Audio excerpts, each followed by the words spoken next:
soy Martín Inga, con el médico especialista en ginecobstetricia, perteneciente al Departamento de Ginecobstetricia del Hospital Cayetano Heredia.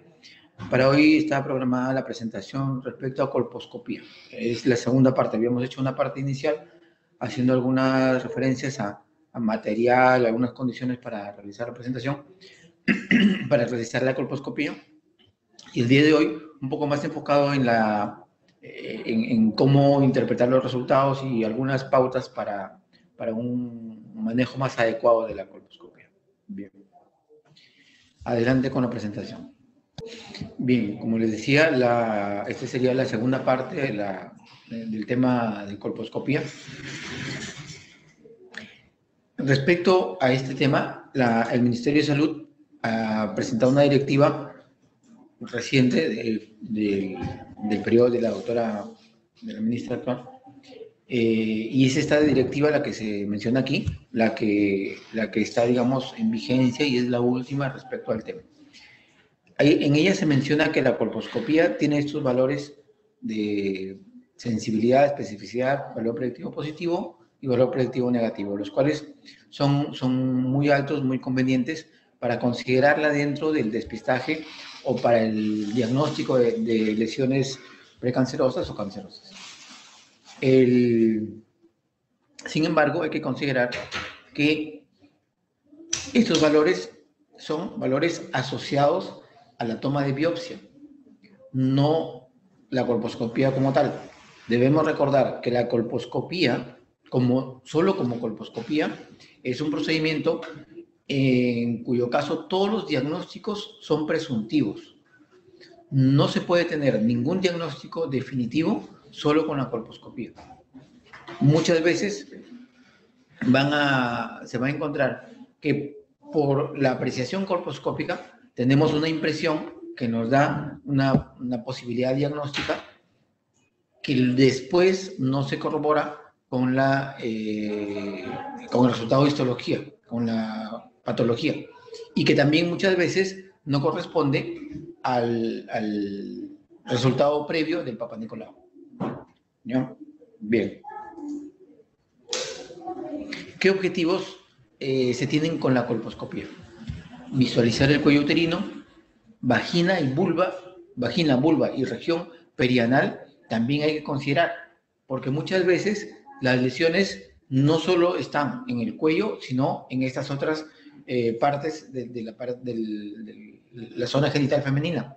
Y en muchas ocasiones no están en el cuello y solo en esas zonas. O sea, no exclusivamente del cuello, son las lesiones por el papiloma.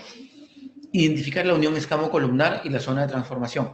Esto es importante porque identificar la unión escamocolumnar nos va a permitir saber si y la zona de transformación, si hay una proyección de la lesión hacia cavidad endocervical, y además la zona de transformación es la zona donde se localizan las lesiones intraepiteliales, ¿no? Determinar si la exploración es adecuada o no.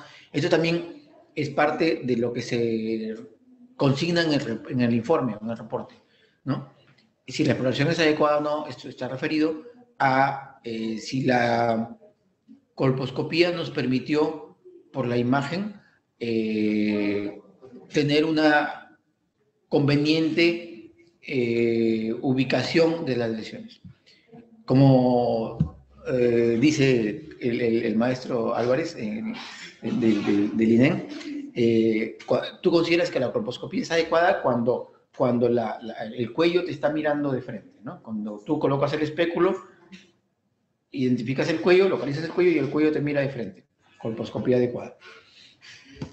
Después de eso, ya con el uso de las sustancias que se van a necesitar, que se van a colocar en la colposcopía, durante la colposcopía, identificar y valorar el tamaño, la forma, el contorno, la localización y la extensión de las lesiones. También de obtener la muestra de las lesiones. Respecto a esto, hay, como quien dijera, dos escuelas. Hay una escuela que, por ejemplo, dice, no ICA, ¿no? No imágenes colposcópicas anormales. Entonces dice, si no hay imágenes colposcópicas anormales, no necesita biopsia. Hay otra escuela que propone, en cambio, la necesidad de biopsia en todos los casos, incluso en pacientes sin imágenes colposcópicas anormales. ¿Por qué? Esta segunda escuela propone, si no hay imágenes colposcópicas anormales, la biopsia me va a permitir confirmar que en realidad no hay lesiones intraepiteliales. Personalmente, prefiero esta escuela, ¿no? En la que en todas las pacientes se hace una biopsia de todas maneras. Esto me ha permitido, en la práctica hospitalaria y particular también, identificar pacientes, identificar lesiones hasta una displasia moderada, ¿no? En pacientes en las que la colposcopía, después de usar ácido acético, después de usar el Lugol, no nos daba más información y a veces contradecía lo que informaba el Papa Nicolau. Bien. Otro de los objetivos es correlacionar el resultado del Papa Nicolau, lo que nos dice la colposcopía y lo que obtenemos con la patología de la biopsia que se va a tomar. También debemos de informar a la paciente de los resultados que hemos obtenido, pero aclarando que la colposcopía es un procedimiento que nos da diagnósticos presuntivos, o sea, no es definitivo, que siempre el resultado final, el informe final, el diagnóstico final va a ser cuando tengamos el resultado del informe patológico a la mano. Y según estos resultados, planificar ya el manejo posterior, ¿no? Si va a ser un seguimiento, si va a ser un procedimiento intervencionista o de otro tipo. Entonces, o derivar a veces, ¿no? Si nosotros somos ginecólogos que no tenemos la especialidad de oncología, entonces derivarlo a quien corresponda, si es que el caso lo amerita, ¿no? Bien. ¿Qué indicaciones para colposcopía? La principal, la más frecuente y la que, digamos, es, como quien dice, de cajón, es la anomalía citológica, es decir, que el Papa Nicolau tenga algún resultado normal, cualquiera que sea el resultado normal. ASCUS, ASSH, LIE de bajo grado, LIE de alto grado, carcinoma in situ, cualquiera de esos diagnósticos necesita de la confirmación, necesita de la colposcopía y la confirmación con biopsia. Bien, a veces, a pesar de que hacemos el Papa Nicolau con las condiciones suficientes para tener una buena muestra, vamos a encontrar una masa, una úlcera o alguna lesión en el cuello que nos diga que, de todas maneras, aunque el Papa Nicolau sea negativo, hay necesidad de hacer una colposcopía para la biopsia respectiva. Una hemorragia inexplicada de la porción baja del aparato genital también sería una indicación para tener en cuenta en pacientes con para indicar una colposcopía en las pacientes con este problema. Antecedentes de exposición intrauterina a dietilestilbestrol, que era una sustancia que se empleaba hace algún tiempo, pero que todavía hay pacientes con ese antecedente. Si la pareja sexual, varón, ¿no? Bueno, a veces mujer, depende. Si la pareja sexual tiene alguna neoplasia o condiloma de la porción baja del aparato genital, entonces es necesario que la paciente también se haga una evaluación, a pesar de que tenga algún Papa Nicolau negativo. Eso. Hay que considerar siempre que en algunas ocasiones la lesión puede ser glandular y estar intracanalicular dentro del canal cervical. ¿Por qué? Esto a veces obtenemos el Papa Nicolau y nos va a dar informe negativo, o sea, no es a veces muy externa o es muy ligero. Seguimiento. La colposcopía se va a indicar en pacientes en las que tenemos con diagnóstico NIC1 o lesión coilocítica, lesión por PVH, atipia coilocítica. Entonces, en esas pacientes se les va a tener que hacer su seguimiento con Papa Nicolau cada 6 meses y colposcopía al año hasta durante 2 años por lo menos. Si hay alguna lesión vulvar o vaginal, también es una indicación para colposcopía. Para quienes tengan o en sus establecimientos usen el IVA, que es la inspección visual con ácido acético, cuando sea positiva, es un motivo para, es una indicación para colposcopía. Inicialmente, el IVA va a dar muchos falsos positivos. Eso está asociado a la especificidad de la prueba, que es dependiente del operador. Con la experiencia del operador, va a poder interpretar mejor los resultados que tenga y mejorar la especificidad de la prueba y disminuir los falsos positivos. Resultados recurrentes insatisfactorios. En algunas ocasiones a las pacientes se les hace Papa Nicolau y nos dice la muestra insatisfactoria. Se les repite insatisfactoria. O en periodos de tiempo próximos, medio año, un año, se obtienen muestras insatisfactorias. En esos casos es conveniente hacer una colposcopía. Inflamación severa por 3. Bien.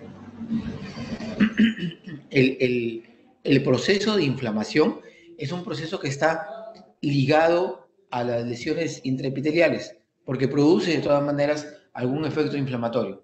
Muchas veces vamos a encontrar pacientes con Papa Nicolau negativo y proceso de inflamación severa.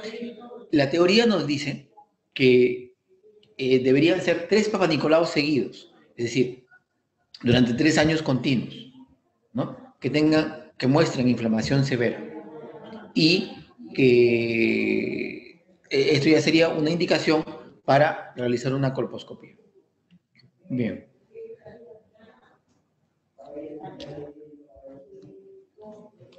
Contraindicaciones absolutas no hay para la colposcopía.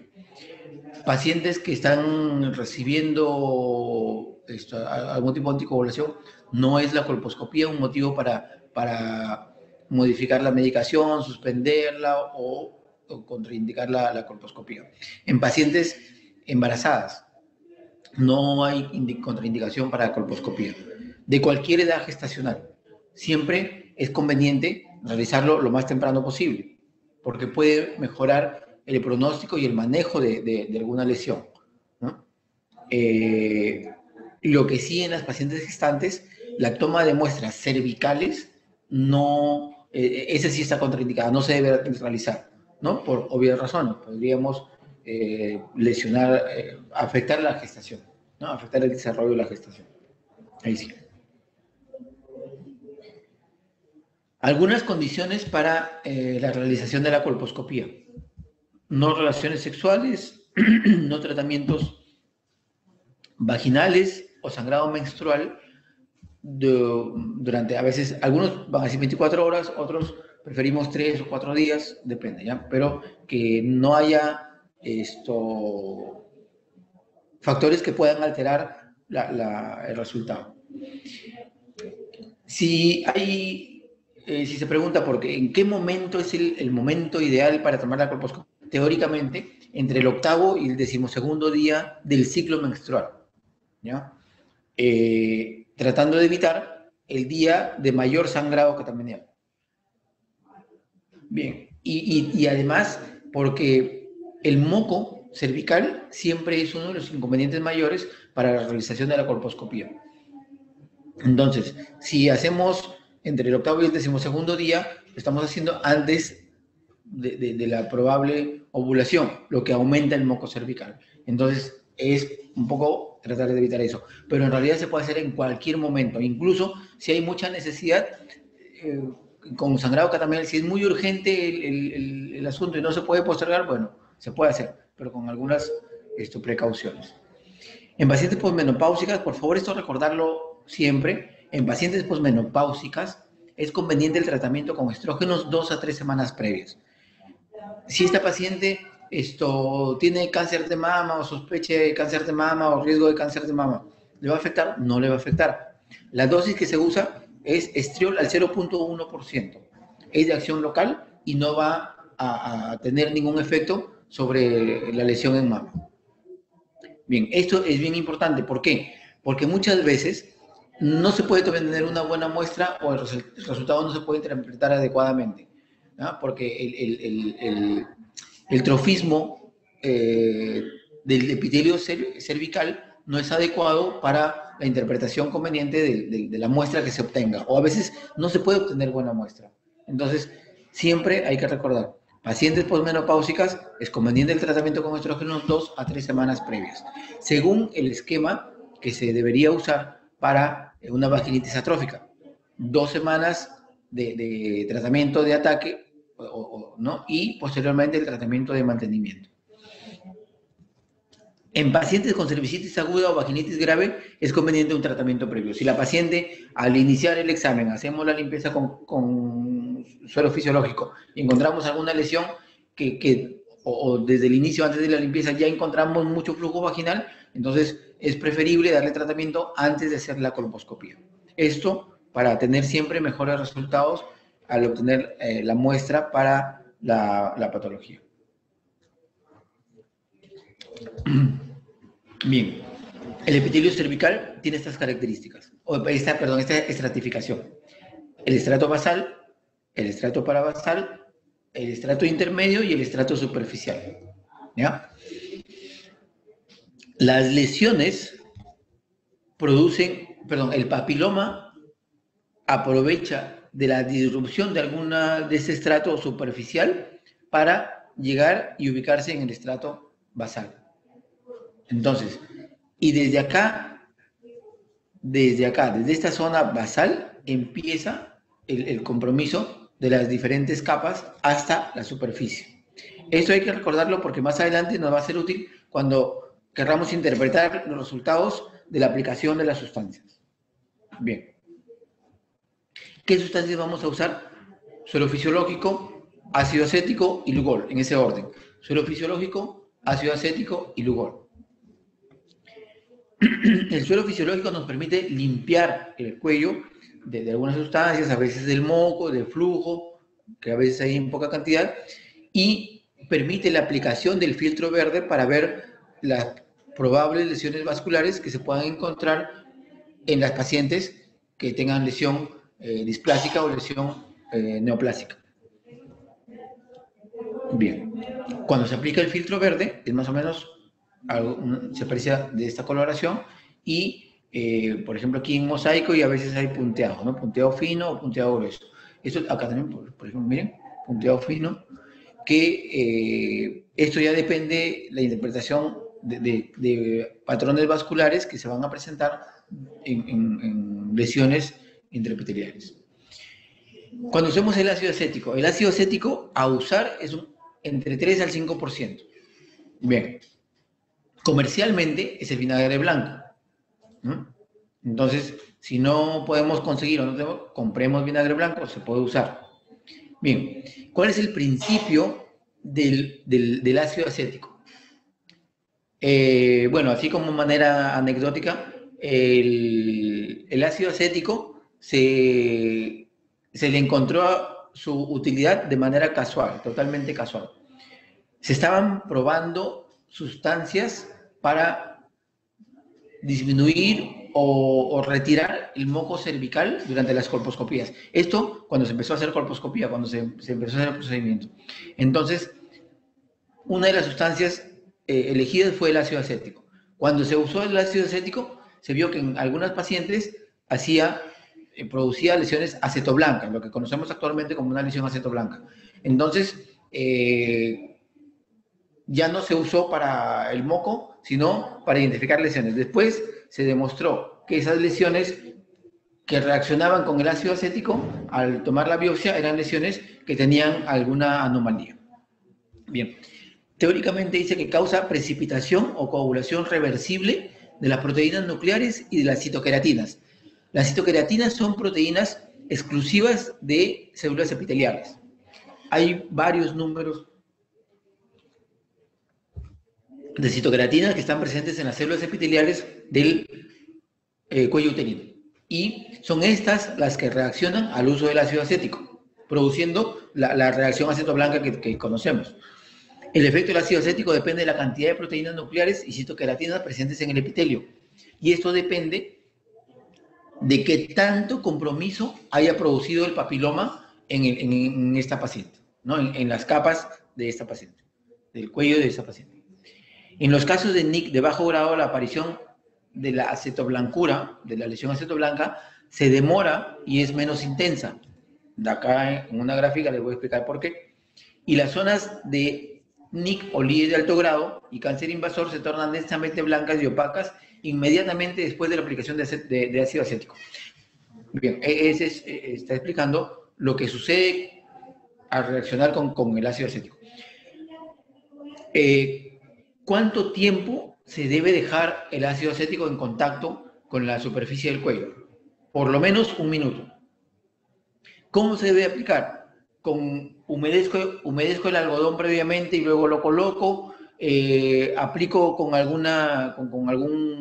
dispositivo directo, en realidad cualquiera.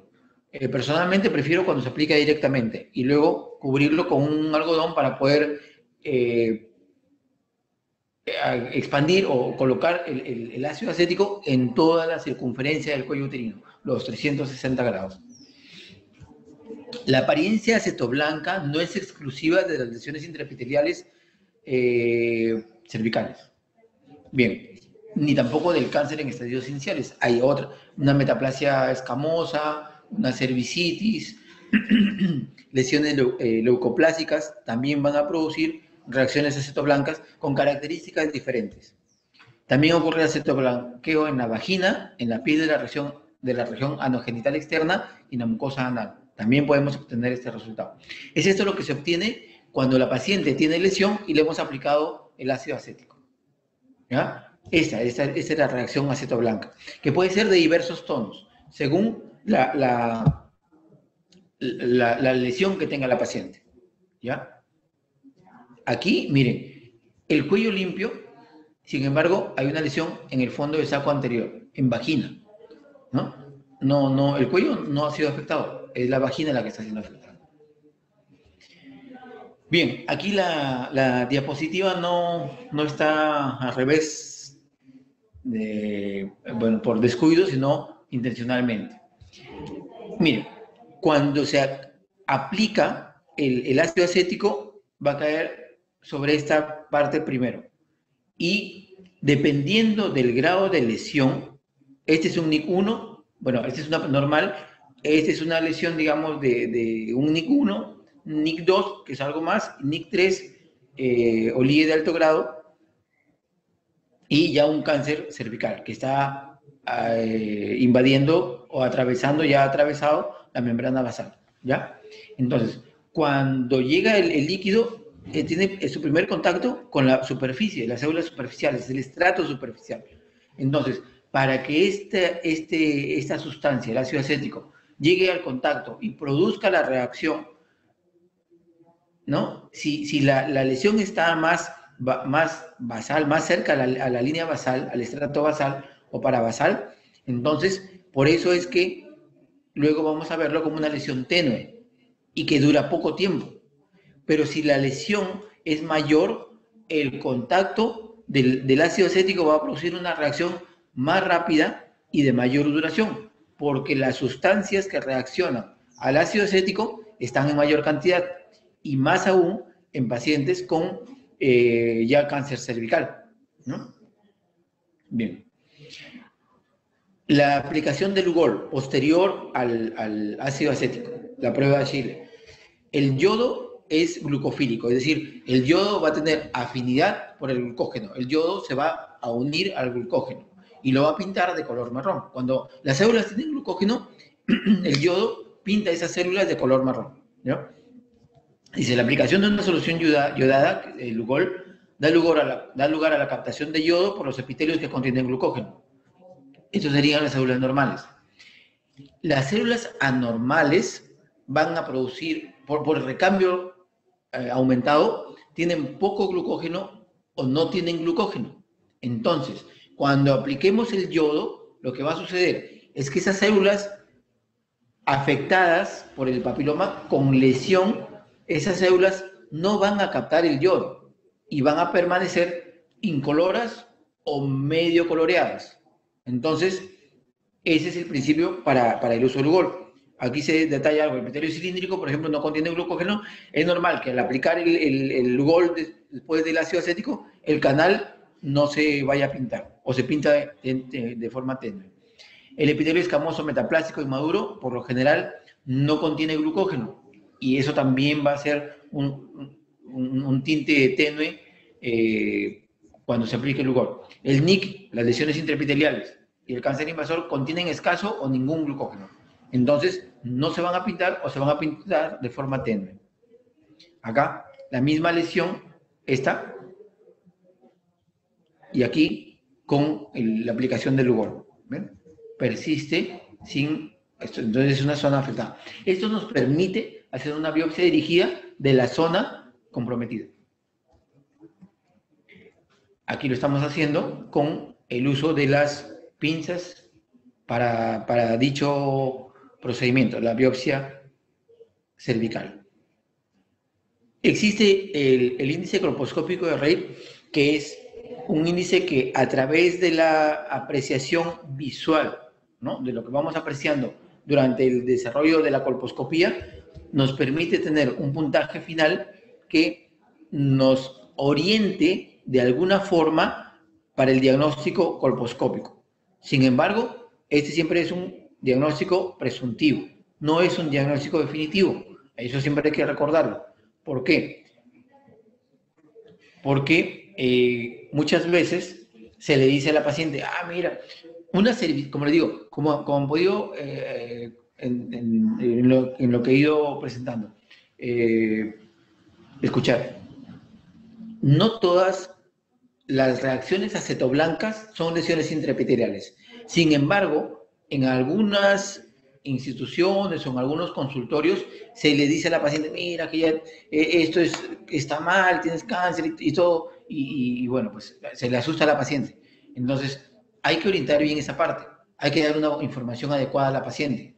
Si yo tengo una paciente con una cervicitis, me va a salir una imagen aparatosa en una colposcopía, ¿no? Es como si, siempre les digo a las pacientes, para que entiendan un poquito, la colposcopía es como tomar una fotografía, ¿no?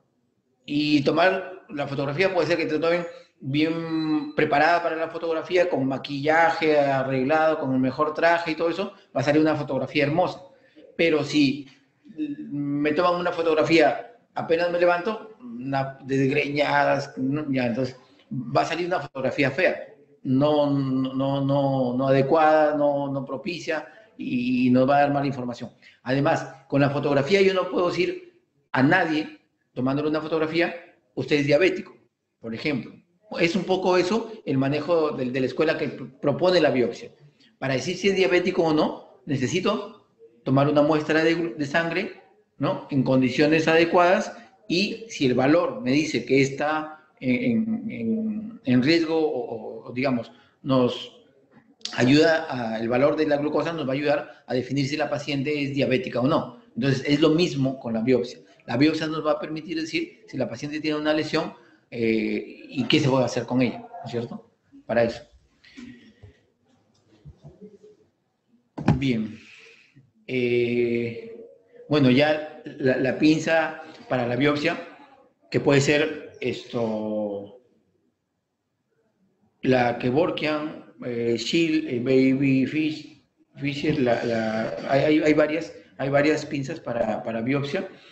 Hay que tratar de usarla mejor. La biopsia se puede hacer en mujeres gestantes también. Lo importante es recordar que la paciente debe ser derivada oportunamente y, si quieren, directo al consultorio de colposcopía, porque muchas veces van al consultorio de obstetricia, después para darle cita al consultorio de colposcopía.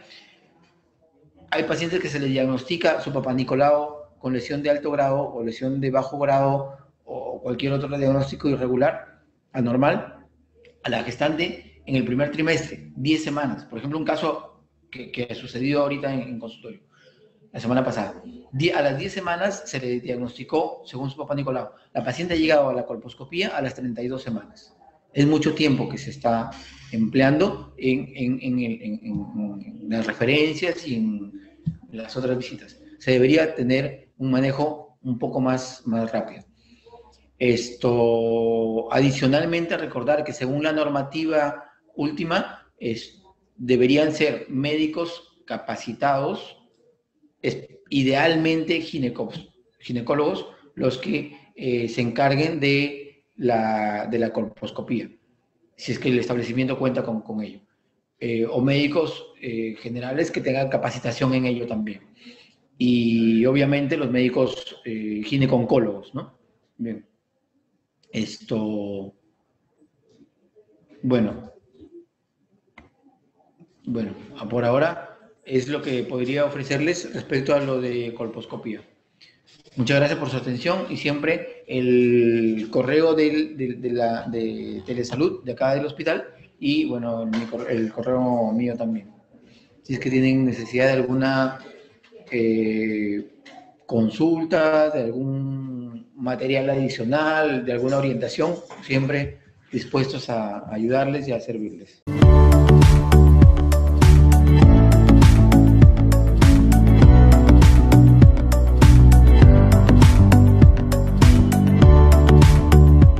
Gobierno del Perú. El Perú primero.